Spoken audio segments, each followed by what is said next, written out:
हरे कृष्णा भक्तजनों, आप सभी को मेरी तरफ से दंडवत प्रणाम। आज मैं राम सुखदास जी महाराज का जो मेरे तो गिरधर गोपाल के दूसरा अध्याय है, अभिमान कैसे छूटे। तो इसके विषय में अभिमान कैसे छूटे, इस विषय में राम सुखदास जी महाराज कहते हैं कि अभिमान के विषय में रामायण में आया है, संस्कृत मूल सूल प्रदनाना सकल शोकदायक अभिमाना। जितनी भी आसुरी संपत्ति है, दुर्गुण दुराचार है, वे सब अभिमान की छाया में रहते हैं।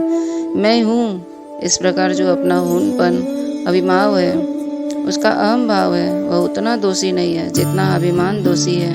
भगवान का अंश भी निर्दोष है, परंतु मेरे में गुण है, मेरे में योग्यता है, मेरे में विद्या है, मैं बड़ा चतुर हूँ, मैं वक्ता हूँ, मैं दूसरों को समझा सकता हूँ। इस प्रकार दूसरों की अपेक्षा अपने में जो विशेषता दिखता है वह बहुत दोषी है। अपने में विशेषता चाहे भजन ध्यान से दिखे, चाहे कीर्तन से दिखे, चाहे जप से दिखे, चाहे चतुराई से दिखे, चाहे उपकार से, परहित करने से दिखे, किसी भी तरह से दूसरों की अपेक्षा विशेषता दिखती है तो यह अभिमान है। यह अभिमान बहुत घातक है और इससे बचना भी बहुत कठिन है। अभिमान जाति को लेकर भी होता है, वर्ण को लेकर होता है, आश्रम को भी लेकर हो जाता है, विद्या को लेकर हो जाता है, बुद्धि को लेकर हो जाता है।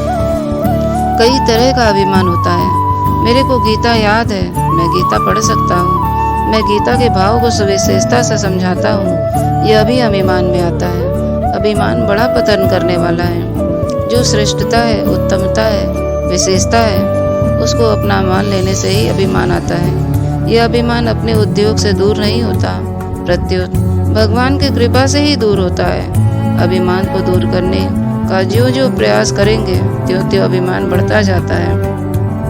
अभिमान को मिटाने का कोई उपाय करें तो वह उपाय ही अभिमान बढ़ाने वाला हो जाता है। इसलिए अभिमान से छूटना बड़ा कठिन है। साधक को इस विषय में बहुत सावधान रहना चाहिए। साधक को इस बात का ख्याल रखना चाहिए कि अपने में जो कुछ विशेषता आई है वह खुद की नहीं है, प्रत्युत भगवान से आई है। इसलिए उस विशेषता को भगवान का ही समझे, अपने बिल्कुल न समझे। अपने में जो कुछ विशेषता दिखती है वह प्रभु की ही दी हुई है।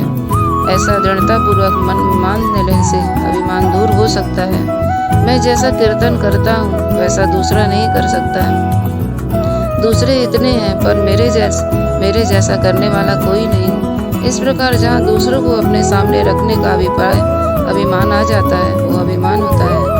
साधक को ऐसा मानना चाहिए कि मैं करने वाला नहीं हूँ, प्रत्युत यह तो भगवान की कृपा से हो रहा है। जो विशेषता आई है वह मेरी व्यक्तिगत नहीं है। अगर व्यक्तिगत होती तो सदा रहती, उस पर मेरा अधिकार चलता। ऐसा मानने से ही अभिमान से छुटकारा हो सकता है। भगवान की कृपा है कि वे किसी का अभिमान रहने नहीं देते, इसलिए अभिमान आते ही उसमें टक्कर लगती है।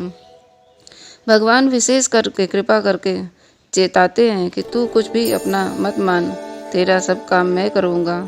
भगवान अभिमान को तोड़ देते हैं, उसको ठहरने नहीं देते हैं। ये उनकी बड़ी अलौकिक और विचित्र कृपा है। जिसमें अभिमान रह जाता है वह राक्षस हो जाता है। हिरण्यकश्यपु, हिरण्याक्ष, रावण, दंतवक्त्र, शिशुपाल आदि सब में अभिमान था। अभिमान के कारण वे किसी को नहीं गिनते थे, भगवान को भी नहीं गिनते थे। उनको अभिमान का दूर करने के लिए भगवान अवतार लेते हैं और कृपा करके उनका नाश करते हैं।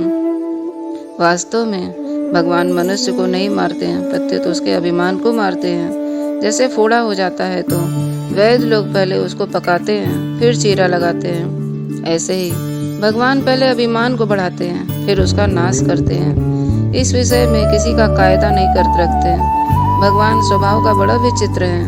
दूसरे मनुष्य तो हमारा कुछ भी उपकार करते हैं तो एहसान जनाते हैं कि तेरे को मैंने ऊंचा बनाया, पर भगवान सब कुछ देकर भी कहते हैं मैं तो हूँ भक्तन को दास, भक्त मेरे मुकुट मुड़ी। भगवान यह नहीं कहते हैं कि मैंने तेरे को ऊंचा बनाया है, प्रत्युत खुद उसके दास बन जाते हैं। इतना ही नहीं, भगवान उसको पता ही नहीं चलने देते कि मैंने तेरे को ये दिया है।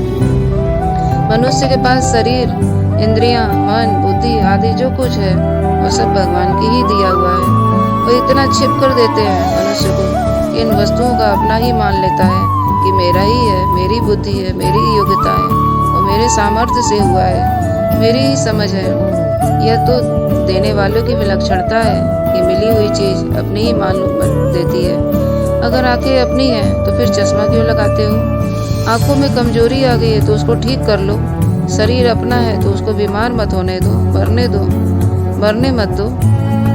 देने वाले की इतनी विचित्रता है कि यह जनाते ही नहीं कि मेरी दया हुआ है, मेरा दिया हुआ है तुम पर। इसलिए मनुष्य मान लेता है कि मैं समझदार हूँ, मैं वक्ता हूँ, मैं पंडित हूँ, मैं लेखक हूँ आदि। वह अभिमान कर लेता है कि मैं इतना जप करता हूँ, इतना भजन करता हूँ, इतना ध्यान करता हूँ, इतना पाठ करता हूँ आदि। विचार करना चाहिए कि यह सब किसकी शक्ति से कर रहा हूँ। यह शक्ति कहाँ से आई है? अर्जुन वही थे, गांडीव, धनुष और बाण भी वही थे, पर डाकू लोग गोपियों को लेके गए। अर्जुन कुछ नहीं कर सके। काबा लूटी गोपी कावे अर्जुन वे बाण। अर्जुन ने महाभारत युद्ध में विजय कर ली तो यह उनका बल नहीं था। प्रत्युत ये तो उनके सारथी बने थे, उन भगवान श्री कृष्ण का बल था। गीता में भगवान ने कहा भी है, मैं वैते नियतां पूर्वमेव निमित्त मात्रम भव सव्य साचिना। ये सभी मेरे द्वारा पहले से ही मारे हुए हैं। हे सव्य साचिन, तुम निमित्त मात्र बन जाओ। संतों की वाणी को एक बड़ी विचित्र बात आई है कि भगवान ने संसार को मनुष्य के लिए बनाया है और मनुष्य को अपने लिए बनाया है। तात्पर्य है कि मनुष्य मेरी भक्ति करेगा तो संसार की सब वस्तुएं उसको दूंगा, उसको किसी बात की कमी नहीं रहेगी, सदा के लिए कमी मिट जाएगी। पर वह भक्ति न करके अभिमान करने लग गया। अभिमान भगवान को सुहाता नहीं है। ईश्वरस्याप्यभिमान द्वेषित्वाद दैन प्रत्यवाच। नारद भक्ति से आया है। ईश्वर का भी अभिमान से द्वेष भाव और दैन्य से प्रिय भाव होता है। सुनो राम कर सहज स्वभाव, जन अभिमान न राखै काहू। संसृत मूल सूल प्रद नाना, सकल शोकदायक अभिमाना। ताते करहि कृपा निधि दूरी, सेवक पर ममता अति भूरी। भगवान अभिमान को दूर करते हैं, पर मनुष्य फिर अभिमान कर लेता है। अभिमान करते करते उम्र बीत जाती है। इसलिए हरदम हे नाथ, हे नाथ, हे मेरे नाथ पुकारते रहो। भीतर से इस बात का ख्याल रखो कि जो कुछ विशेषता आई है भगवान से आई है, ये अपने घर की नहीं है। ऐसा नहीं मानोगे तो बड़ी दुर्दशा होगी तुम्हारी। यह मानव जन्म भगवान का ही दिया हुआ है। भगवान ने मनुष्य जन्म को 3 शक्तियाँ दी है, करने की शक्ति, जानने की शक्ति, मानने की शक्ति। करने की शक्ति दूसरों के हित करने के लिए दी है, जानने की शक्ति अपने आप को जानने के लिए दी है और मानने की शक्ति भगवान को मनाने के लिए दी है। परंतु गलती तब हो जाती है जब मनुष्य इन 3 शक्तियों को अपने लिए लगा देता है। इसलिए वह दुख पा रहा है। बल, बुद्धि, योग्यता आदि अपने ही दिखते हैं। अभिमान आता है, मैं ब्राह्मण हूँ, ऐसा मानने पर ब्राह्मणपन का अभिमान आ जाता है। मैं धनवान हूँ, ऐसा मानने पर धन का अभिमान आ जाता है। मैं विद्वान हूँ, ऐसा मानने पर विद्या का अभिमान आ जाता है। जहाँ मैंपन का आरोप किया जाए वहाँ अभिमान आ जाता है। इसलिए भीतर से हरदम भगवान को पुकारते रहो। अपने मन में योग्यता प्रत्यक्ष दिखती है, इसलिए अभिमान से बचना बहुत कठिन होता है। मनुष्य को प्रत्यक्ष दिखता है कि मैं बहुत अधिक पढ़ा लिखा नहीं हूँ, बहुत पढ़ा लिखा हूँ, मैं गीता जानने वाला हूँ, मैं कीर्तन करने वाला हूँ, इसलिए वह फंस जाता है। अगर यह दिखने लग जाए कि यह सब केवल भगवान की कृपा से हो रहा है तो निहाल हो जाएंगे आप। ऐसा चेत भी भगवान की कृपा से ही होता है। जिनको चेत न हो उन पर दया आनी चाहिए, वे भी चेतेंगे पर देरी से। नारद जी महाराज भगवान के भक्त थे, पर उनको भी अभिमान हो गया। इतना अभिमान हो गया कि भगवान को ही साथ दे दिया। भले भवन अब बायन दीना, पावहुंगे फल आपन कीना। बंच्यो मोहि दमन धरि देहा, सोई तनु धरो श्राप मम एहा। कभी आकृति तुम कीन हमारी, करहि कीस सहाय सुख तुम्हारी। मम अपकार कीन तुम भारी, नारी बिरहु तुम हो दुखारी। नारद जी कहा कि बंदर आपकी सहायता करेंगे, करहि कीस सहाय तुम्हारी। तो यह साप हुआ कि वरदान? यह तो वरदान हुआ, इसलिए कहा है साधु ते होए न कारज हानि। साप के कारण भगवान ने अवतार हुआ और विविध लीलाएं हुई, जिनको गा गा कर लोगों का कल्याण हो रहा है। तात्पर्य यह है कि नारद जी का शाप लोगों के कल्याण का उपाय हो गया। ऐसे ही भगवान का भी क्रोध वरदान के समान कल्याणकारी होता है। क्रोधपि देवस्य वरेण तुल्य। भगवान और उनके भक्त दोनों ही बिना किसी हेतु के सबका हित करने वाले हैं। हेतु रहित जग जुग उपकारी, तुम सुमार सेवक असुरारी। इन दोनों के साथ किसी भी तरह से संबंध हो जाए तो लाभ ही लाभ होता है। ये सब पर कृपा करने वाले हैं। लोग कहते हैं कि भगवान ने दुख भेज दिया, पर भगवान के खोजने में दुख है ही नहीं, फिर वे कहाँ से दुख लाकर आपको देंगे। भगवान और संत की कृपा ही कृपा रहते हैं, इसलिए उनका संग न छोड़िए।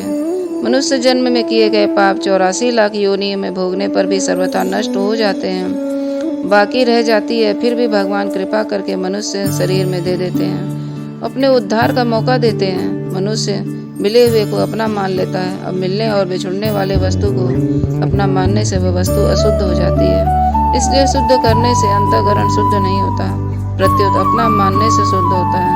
अतः सब कुछ भगवान के अर्पण कर दो। मन, बुद्धि, इंद्रियां आदि सब भगवान को मान लो तो सब शुद्ध और निर्मल हो जाएगा। जहाँ अपना माना वहीं अशुद्ध हो जाएगा और अभिमान आ जाएगा। एक समय बांकुड़े जिले में अकाल पड़ गया। सेठ जी जयदयाल जी को इनका के नियम रख दिया कि कोई भी आदमी आकर के 2 घंटे तक कीर्तन करेगा तो उनको चावल दे दिया जाएगा।